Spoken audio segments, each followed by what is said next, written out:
نحمده على عاطف كرمه وسوابق نعمه وأؤمن به أولا هاديا أستهديه قريبا هاديا وأتوكل عليه كافيا ناصرا والصلاة والسلام على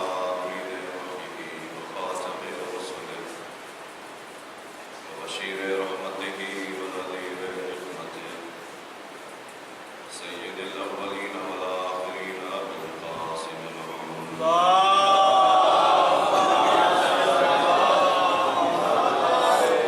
وعلى أهل بيته الطيبين الطاهرين المعصومين المظلومين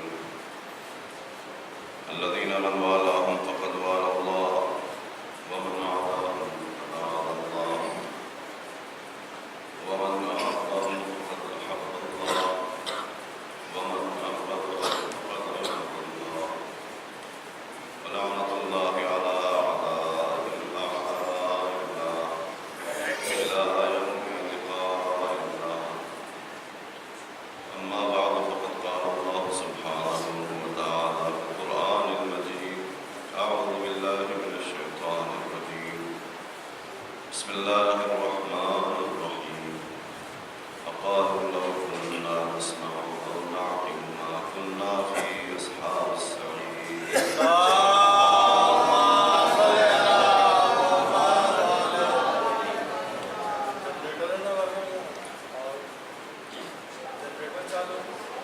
قرآن مجید کے 29ویں پارے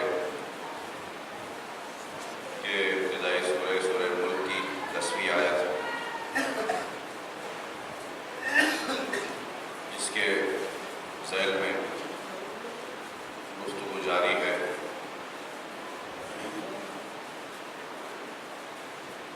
اس میں خالق کائنات جہنم میں لے جائے گئے انسانوں سے یہ بات نقل کر رہا ہے کہ جب ان سے پوچھا گیا کہ تم جہنم میں کیوں لائے گئے تو ان کا جواب بس اتنا سا تھا کہ اے کاش ہم صحیح سے سن لیتے اور اے کاش ہم صحیح سے سمجھ لیتے تو آج جہنم میں داخل نہ ہوتے۔ یہ بات مسلسل عرض کی جا رہی ہے کہ سننے والے اکثر لوگ ہوتے ہیں، سمجھنے والے بھی اکثر لوگ ہوتے ہیں، لیکن اس سننے اور سمجھنے کے بعد اپنی اس سمجھ کو اپنی زندگی میں اتارنے والے لوگ کم ہوتے ہیں۔ یہی وجہ ہے کہ سننے اور سمجھنے کے بعد بھی لوگ سیدھے راستے پر چلنے کے لائق نہیں ہوتے۔ اکثر لوگ سیدھے راستے پر چلنے کے لائق نہیں ہوتے، حالانکہ تمام 1,24,000 انبیاء کی کوشش یہی رہی کہ وہ اس دنیا کے ہر انسان کو جہاں تک ان کا پیغام پہنچ رہا ہے راہ راست پر لگا دیں، اور یقیناً ان کی کوشش میں کسی طرح کی کوئی کوتاہی نہیں رہی، مگر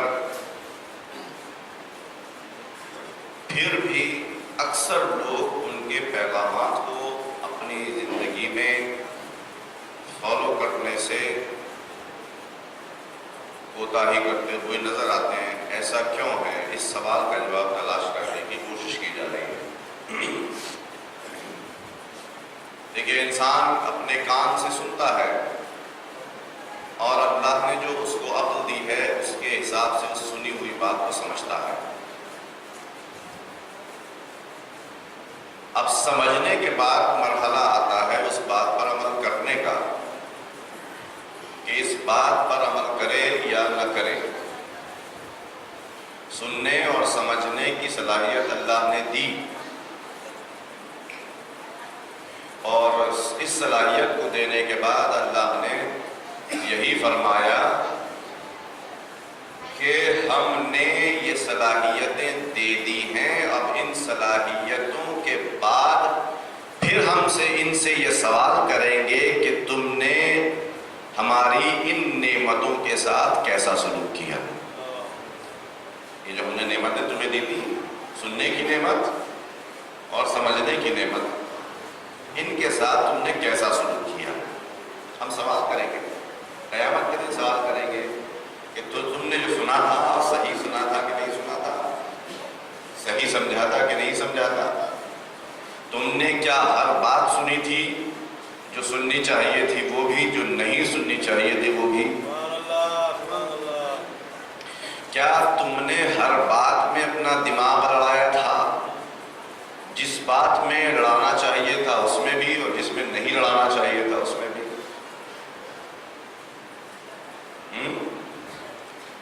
اب ظاہر ہے کہ کل بھی میں نے آپ کے سامنے مثال دی تھی ایک، کہ انسان اپنے کھانے پینے، اوڑھنے پہننے، آنے جانے، لین دین، سبھی معاملات میں اپنے دماغ سے کام لیتا ہے نا، لگاتا ہے نا، یہاں سے پورا پریشر ڈالتا ہے کہ کہیں ایک پیسے کا بھی حساب گڑبڑ نہ ہونے پائے. اگر راشن کی دکان سے آٹا لینے گیا ہے تو وہاں جا کر 4 دفعہ پوچھتا ہے کہ کون سی کمپنی کا آٹا کس ریٹ کا ہے اور اس کی کوالٹی کیا ہے. اگر دودھ لینے کے لیے گیا ہے تو وہاں پوچھے گا کہ کون سی کمپنی کا دودھ، اس کے ریٹ کیا چل رہے ہیں اور اس کی کوالٹی کیا ہے، اس میں فیٹ کتنا ہے، پوچھے گا کہ نہیں پوچھے. کپڑا لینے کے لیے گیا ہے تو ایسے ہی. آپ کو گاڑی لینی ہے تو 10 مرتبہ آپ سوال کریں گے کمپنیوں کے الگ الگ ڈیلر سے کہ بتائیے کون سی گاڑی میں کیا خصوصیت ہے، اور کوشش یہ کریں گے کہ بہترین کوالٹی کم سے کم پیسوں میں آپ کو مل جائے. ہر انسان یہی کرتا ہے. جوتا لینے کے لیے جائے گا تو بھی، کپڑا لینے کے لیے جائے گا تو بھی، ایجوکیشن کا معاملہ ہوگا تو بھی، ڈاکٹر اور دوائی کا معاملہ ہوگا تو بھی، کم سے کم پیسے میں بہتر سے بہتر پرفارمنس مجھ کو مل جائے، بہتر سے بہتر نتیجہ مل جائے. یہی انسان کی کوشش ہوتی ہے. اس کا مطلب یہ ہے کہ انسان ہر کام میں اپنا دماغ لڑاتا ہے. تو اب یہاں لڑانا بھی چاہیے، اس کے بغیر تو زندگی نہیں چلے گی. مگر مسئلہ یہ ہے کہ خالی زندگی کا ایک حصہ یہی تھوڑی ہے کہ انسان بس کھا لے، پی لے، اوڑھ لے، پہننے، آنا، چلا جائے، آ جائے، کسی کے ساتھ لین دین کر لے، خرید و فروخت کر لے. زندگی کا خالی حصہ یہ تھوڑی ہے. اس سے زیادہ اہم زندگی کا حصہ یہ ہے کہ انسان کس دین اور مذہب کے اوپر عمل کر رہا ہے. جی، اس سے زیادہ اہم یہ ہے اکثر لوگوں کے لیے. نہ ہو کچھ لوگوں کے لیے وہ الگ بات ہے. اور اگر اہم نہ ہوتا تو انسان اپنی جان کی بازی اپنے مذہب کے نام پر نہ لگاتا. آج آپ دیکھ سکتے ہیں تو ہمارے ہندوستان میں تو اس طرح کی مثالیں بڑی پڑی ہیں کہ مذہب کے نام پر انسانیت کو قتل کرنے کے لیے کسی کو کوئی ذرہ برابر بھی جھجک نہیں ہے. تو مذہب کو سب سے زیادہ اہم سمجھتا ہے. مگر یہ بھی بات عجیب ہے کہ مذہب کو سب سے زیادہ اہم سمجھتا تو ہے، مگر اسی حد تک اہم سمجھتا ہے جہاں تک مذہب اس کا ساتھ دیتا ہے. ایک طرفہ کھیل، جہاں تک مذہب اس کا ساتھ دیتا ہے وہاں تک مذہب کو بہت اہم سمجھتا ہے، اور جہاں مذہب اس سے ساتھ مانگتا ہے وہاں پر انسان اپنے قدم پیچھے ہٹا لیتا ہے کہ اب اس کے بعد میں آگے نہیں آ سکتا. کیوں؟ سنا تو ہے اس نے سب کچھ، سمجھا بھی ہے اس نے سب کچھ، مگر دل کے اوپر آ کر بات اٹک گئی کہ اب یہاں سے میرا دل نہیں چاہتا، یہاں سے میرا دل نہیں مانتا. اے کاش یہ دل کنٹرول میں آ جائے، ہم دل کے مالک بن جائیں نہ کہ دل ہمارا مالک بنا بیٹھا رہے. اے کاش ہم اپنے دل کے بھی مالک بن جائیں، جیسے اپنے روپے پیسے کے مالک ہوتے ہیں، جیسے اپنے کپڑے لتے کے مالک ہوتے ہیں، جیسے اپنی پراپرٹی کے مالک ہوتے ہیں، جیسے اپنے تمام مال کے ہم مالک ہوتے ہیں. اے کاش ایسے ہی ہم اپنے دل کے بھی مالک بن جائیں. جب ہم مالک بن جائیں گے تو جہاں ہم کہیں گے وہاں دل چاہے گا، جہاں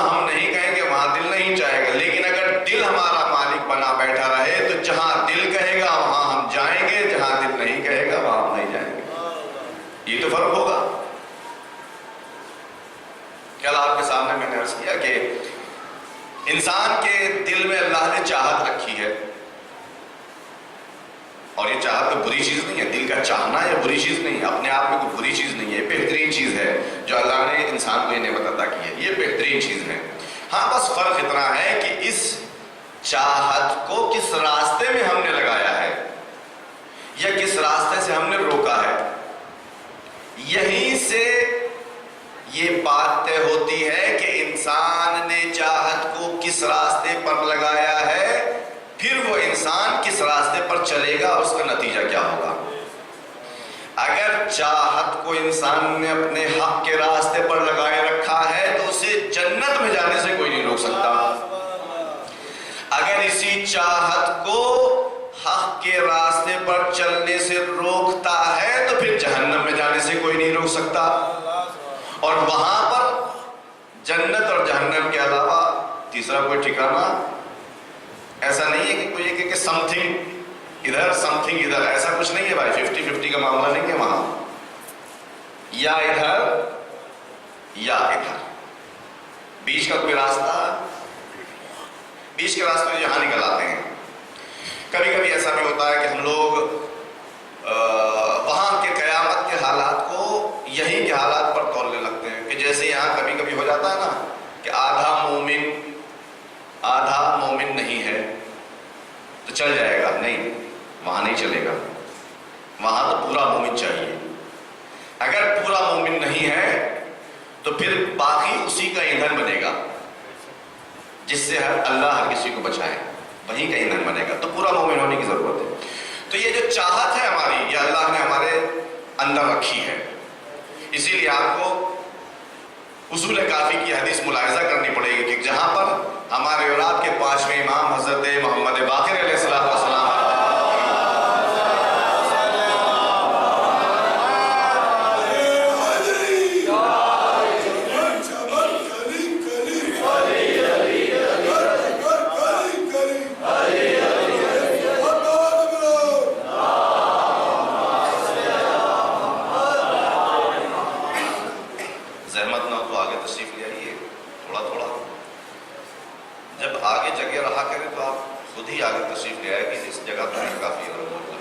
آگے آ جائے گی تو نقصان کوئی نہیں ہے، فائدہ ہی ہے انشاءاللہ۔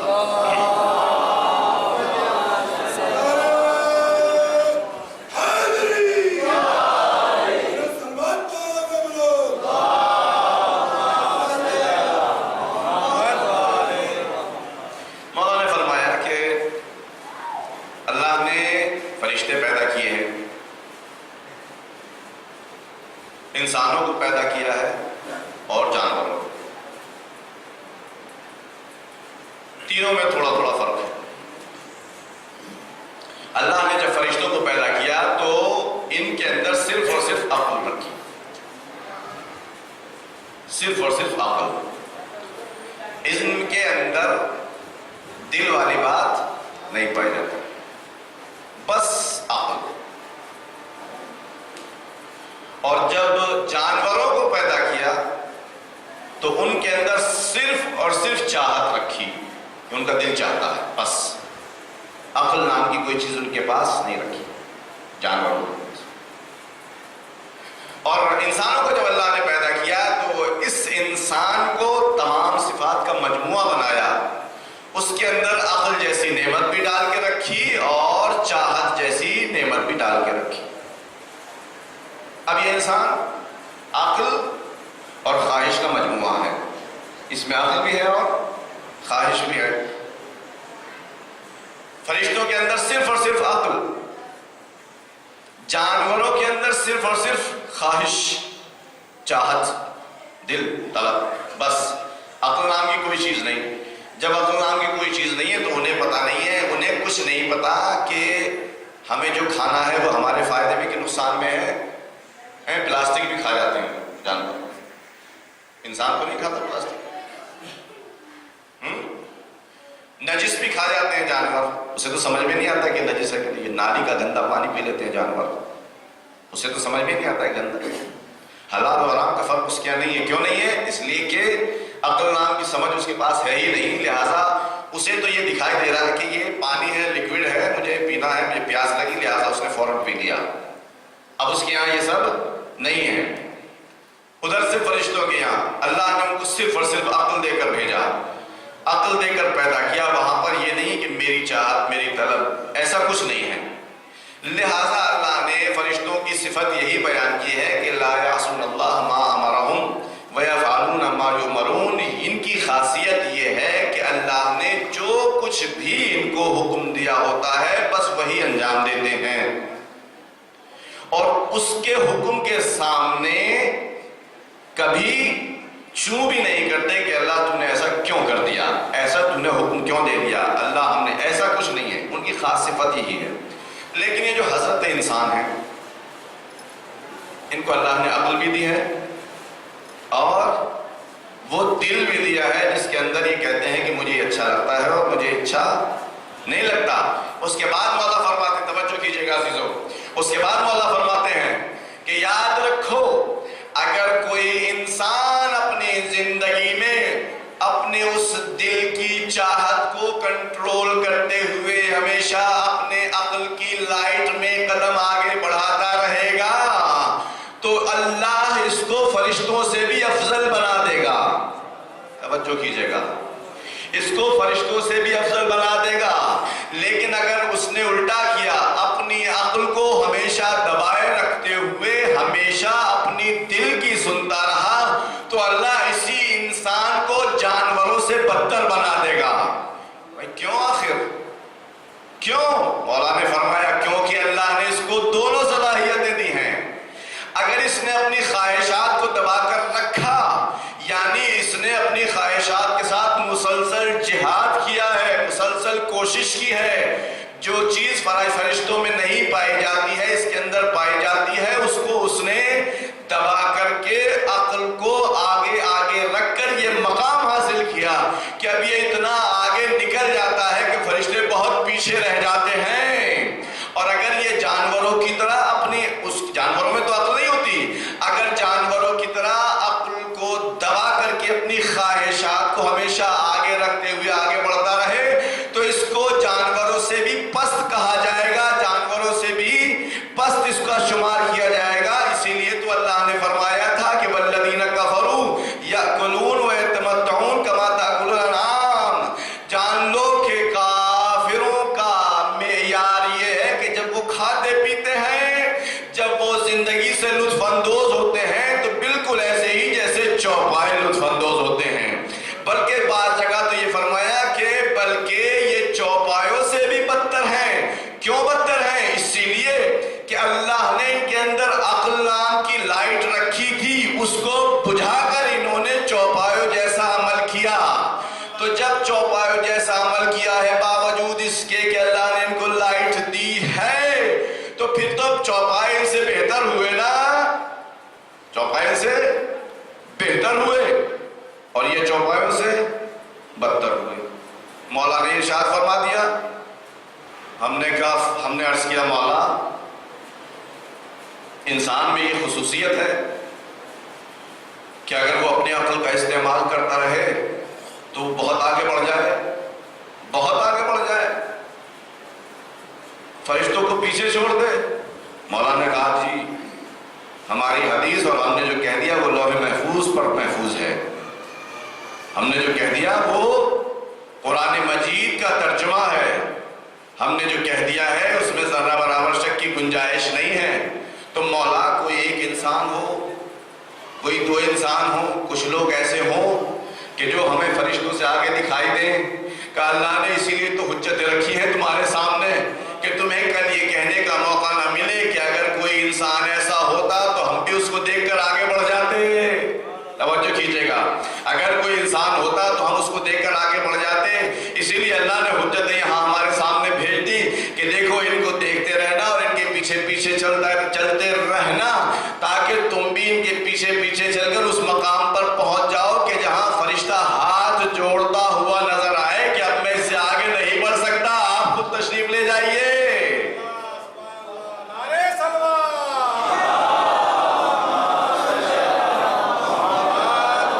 میں نے صرف اشارہ کیا آپ کی خدمت میں، بس اشارہ کیا چونکہ مجھے باتیں کافی عرض کرنی ہے، وقت کم ہے، تو اس وجہ سے صرف اشارہ کر کے میں آگے نکل رہا ہوں۔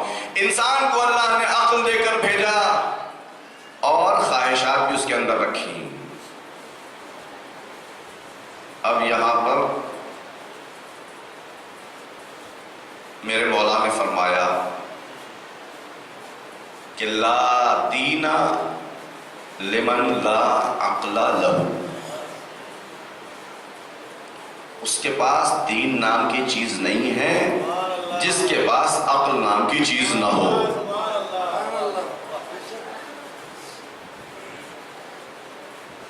تو کیا انسانوں کے پاس عقل نہیں ہے؟ کل بھی میں نے یہ سوال آپ کے سامنے رکھا تھا، اگر عقل نہیں ہے تو دنیا کا کاروبار کیسے چل رہا ہے؟ مولا اس حدیث میں شاید یہ بیان فرمانا چاہتے ہیں کہ دیکھو، عقل کا ہونا اور اس کا استعمال نہ کرنا ایسا ہی ہے کہ جیسے عقل تمہارے پاس ہے ہی نہیں۔ جب جو چیز ہے آپ کے پاس اور اس کا استعمال نہ کریں تو ایسا ہی ہے جیسے نہیں ہے۔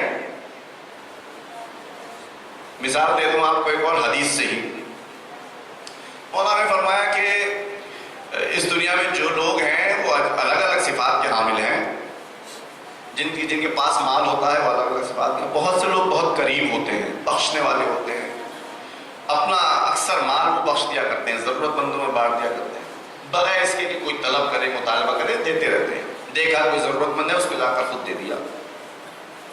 کچھ لوگ ایسے بھی ہوتے ہیں، سخاوت مند ہوتے ہیں، کہ جب ان کے پاس کوئی اپنی حاجت لے کر آتا ہے تو اس کی حاجت کو پورا کر دیتے ہیں۔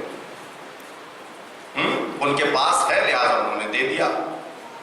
اور کچھ لوگ ایسے بھی ہیں کہ جن کے پاس ہوتا بہت کچھ ہے مگر وہ خرچ نہیں کرتے۔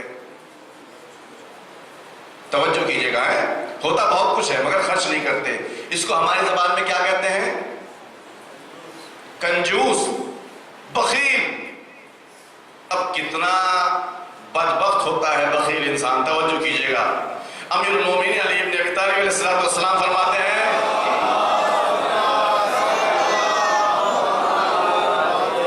امیر المومنین فرماتے ہیں کہ کتنا بد نصیب ہے بخیل انسان کہ دنیا میں جب زندگی بسر کرتا ہے تو فقیروں جیسی زندگی بسر کرتا ہے، اور قیامت میں اس سے امیروں جیسا حساب لیا جائے گا۔ زندگی کیسی بسر کی؟ فقیروں جیسی، نہ اپنے پہ خرچ نہ دوسروں پہ خرچ۔ میرے پاس نہیں ہے، میرے پاس نہیں ہے۔ آپ کو یقین نہ ہے، شاید ہم نے اپنے علاقے میں ایک ایسے امیر انسان کو دیکھا ہے کہ جس دن ہمیں سمجھ میں آیا کہ یہ امیر ہے، اس دن ہمارے ہوش ہو گئے۔ مثال دے رہا ہوں، ہو سکتا ہے آپ کے سماج معاشرے میں بھی کہیں مل جائے سے۔ ہم نے اپنے بچپن سے دیکھا وہ ننگے پیر چلنے والا، بدن کے اوپر ایک سادی دھوتی، ایسا لگتا تھا کہ اب پھٹ جائے اب پھٹ جائے۔ جسم کے اوپر گرمیوں میں صرف ایک بنیان اور سردیوں میں ایک اس کے اوپر گلائی یا شال وغیرہ، بس اس سے زیادہ کچھ نہیں۔ ہمیشہ پیدل چلنے والا انسان۔ اور جب اس کے بارے میں پتہ چلا کہ آس پاس کے علاقے میں اس کے کتنے کھیت ہیں، اس علاقے میں اس جگہ پر جہاں وہ رہ رہا ہے اس کے کتنے گھر ہیں، کتنے بیٹے ہیں، اور یہی نہیں، اس نے جب اپنے بیٹے کی شادی کی اور بہو وہاں سے، ظاہر ہے کہ جب مالدار سنا تو بہو، مالدار گھرانے کی بہو آئی، اور جب مالدار گھرانے کی بہو آ گئی، یہاں آ کر دیکھا کہ روٹیاں بھی حساب سے ملتی ہیں، کہ تمہیں 2 ہی کھانی ہے، تمہیں 1 ہی کھانی ہے، تمہیں 1.5 ہی کھانی ہے، اس سے زیادہ کا حساب نہیں ہے۔ تو اس امیر گھرانے کی بہو رانی سے یہاں ٹکا نہ گیا اور چھوڑتی ہوئی چل دی۔ اب ایسے انسان معاشرے میں مل جاتے ہیں کہ جن کے پاس پیسہ بہت ہوتا ہے مگر وہ فقیرانہ زندگی بسر کرتے ہیں۔ تو اب بتائیے، جس کے پاس پیسہ ہو وہ استعمال نہ کرے، اس کو کیا کہتے ہیں؟ کنجوس کہتے ہیں کہ نہیں کہتے؟ تو اسی طریقے سے اگر ہمارے پاس عقل ہو لیکن اس کا استعمال نہ کریں تو پھر اس انسان کو کیا کہا جائے گا؟ اسی لیے مولا نے میرے فرمایا کہ لا دین لمن لا عقل لہ، وہ انسان جس کے پاس دین نام کی چیز نہیں ہے اس کے پاس عقل نام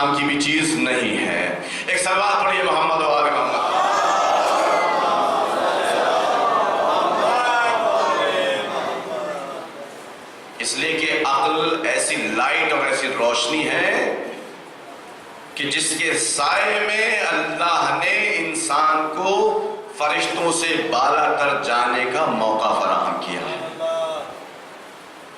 ایسا موقع فراہم کیا ہے کہ اگر واقعی انسان اس لائٹ کے روشنی میں اگر اپنی زندگی بسر کرے تو ملائکہ ہر آن اس کے ارد گرد طواف کرتے ہوئے نظر آتے ہیں.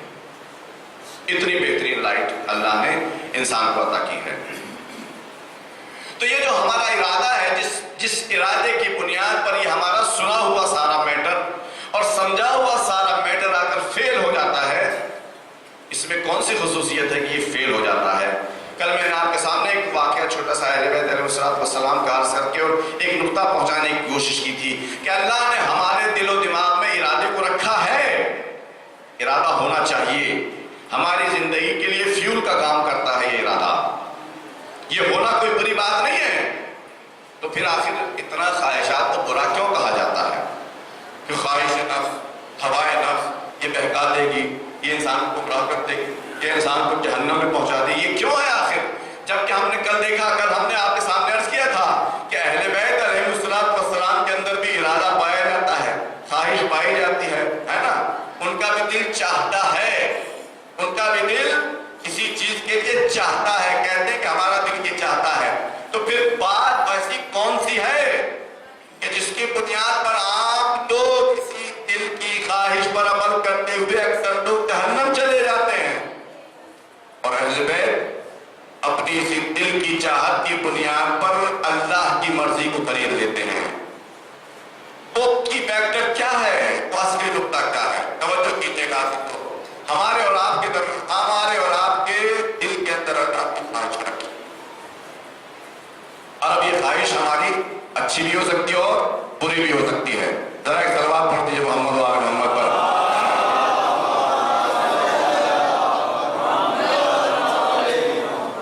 یہ خواہش اچھی بھی ہو سکتی ہے اور بری بھی ہو سکتی ہے. یہ کیسے طے پائے کہ یہ خواہش بری ہے تو اچھی ہے؟ خواہش ہے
نہیں. آپ لوگ ذرا بلند آواز سے صلوات بھیجیے.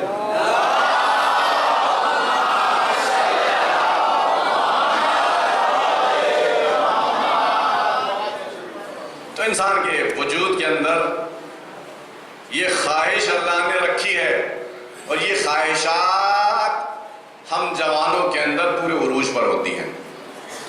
جی ہمارا دل یہ چاہتا ہے اور ہمارا دل یہ نہیں چاہتا. ہمارے بزرگ کہتے ہیں بیٹا ایسا کر لو، دل نہیں چاہتا. ایسا مت کرو، دل چاہتا ہے. یہ جو دل ہے اور سبھی کے اندر ہوتا ہے، ہر انسان میں. کسی میں نہ ہو تو وہ ناقص ہے، اللہ کی نعمت ہے. تو یہ کیسے پتا چلے کہ یہ خواہش بری ہے یا اچھی ہے؟ کوئی معیار ہوگا؟ اللہ نے یہاں انسان کو تنہا نہیں چھوڑا ہے. اللہ نے جو میسج دیے ہیں، جو وحی بھیجی ہے، جو نمونے بھیجے ہیں، ان کے ذریعے سے بالکل یہ طے کر دیا، ہمارے لیے واضح کر دیا، کلیئر کر دیا کہ ہم ہر قدم پہ یہ سمجھ سکیں کہ ہماری یہ جو خواہش ہے یہ سچی ہے اور یہ جو خواہش ہے یہ اچھی نہیں ہے. اس کو سمجھ سکیں ہم، کلیئر کر دیا ہمارے لیے. خواہش، دیکھیے میں نے عرض کیا کہ خواہش اور تمنا اور آرزو اور دل کے چاہنے کا مسئلہ ہے، یہ انبیاء کے یہاں بھی ہے، اولیاء کے یہاں بھی ہے، ائمہ کے یہاں بھی ہے، ان کے ماننے والوں کے بھی ہے، دشمنوں کے یہاں بھی ہے. عمر سعد ابن اور یزید اور شبر ابن زلزل جوشن اور اس قسم کے جتنے برے لوگ ہیں ان کے اندر بھی خواہش ہے.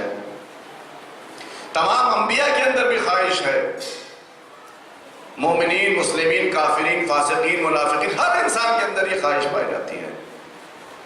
تو یہ کون سا فیکٹر ہے کہ جس کی بنیاد پر یہ طے کیا جا سکے کہ ان کی خواہش برحق نہیں ہے اور ہماری خواہش برحق ہے؟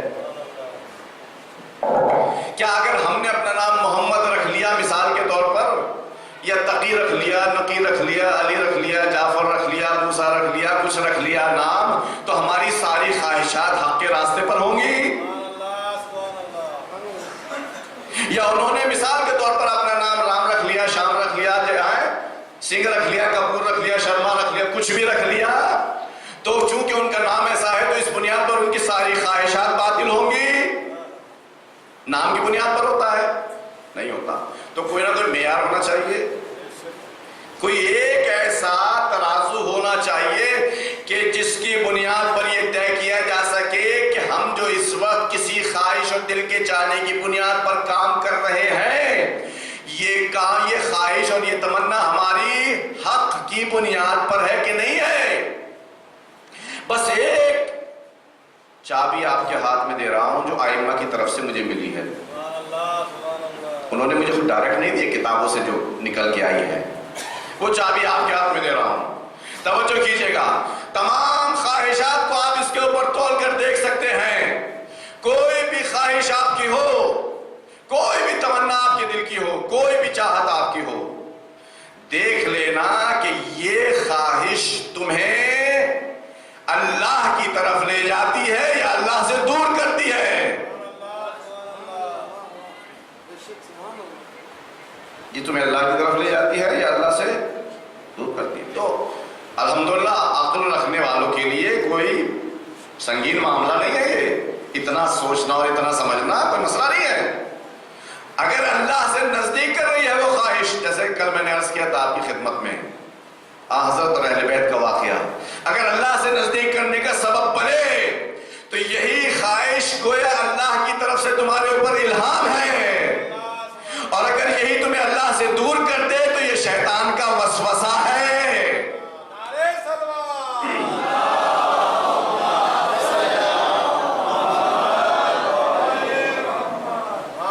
جنگ خندق ہوئی، خندق کھود دی مسلمانوں نے تاکہ کافر ادھر سے نہ آ سکیں ادھر، مگر پھر بھی ایک جگہ تھوڑی پتلی سی تھی، وہاں سے گھوڑے کو ایڑ لگاتا ہوا دشمنوں کا ایک سردار ادھر آ گیا، اور آتے اس نے مسلمانوں کو للکارا کہ تم میں سے کون ہے جو میرے مقابلے کے لیے آئے گا. اب مسلمان اگر جہاد کے لیے گئے ہوتے تو بہت اچھا ہوتا تھا جہاد، اس سے بہتر اور کیا، مگر ہر آدمی نے گویا اپنے آپ کو دوسرے کے پیچھے چھپانے کی کوشش کی. سناٹا پسرا ہوا، وہ للکار رہا ہے اور حضور ادھر سے انہیں اکسا رہے ہیں کہ بھائی کوئی ہے اس کے مقابلے کے لیے جائے. حضور کوئی ہے اس کے مقابلے کے لیے جائے؟ کوئی نہیں ہے. ایک نوجوان اٹھا، یا رسول اللہ اگر اجازت دیں تو میں جاؤں. کہا بیٹھ جاؤ. پھر اس نے للکارا، پھر ادھر سے کوئی جواب نہیں. رسول خدا نے پھر سے فرمایا کوئی ہے جو اس کے مقابلے کے لیے جائے؟ پھر سناٹا. پھر وہی جوان اٹھا، یا رسول اللہ اجازت ہو تو میں جاؤں. کہا بیٹھ جاؤ. 3 بار یہ واقعہ ہو گیا، کوئی نہیں گیا. تیسری بار وہ جوان اٹھا اور یا رسول خدا نے اس کو خدا حافظ کر دیا، جاؤ. اور اب جو جانے لگا یہ جوان تو کیا فرمایا؟ فرمایا کہ اے اللہ اس جوان کی مدد کر، اس لیے کہ آج کل ایمان کل کفر کے مقابلے میں جا رہا ہے. کل ایمان کل کفر کے مقابلے میں جا رہا ہے. اب ادھر سے سارا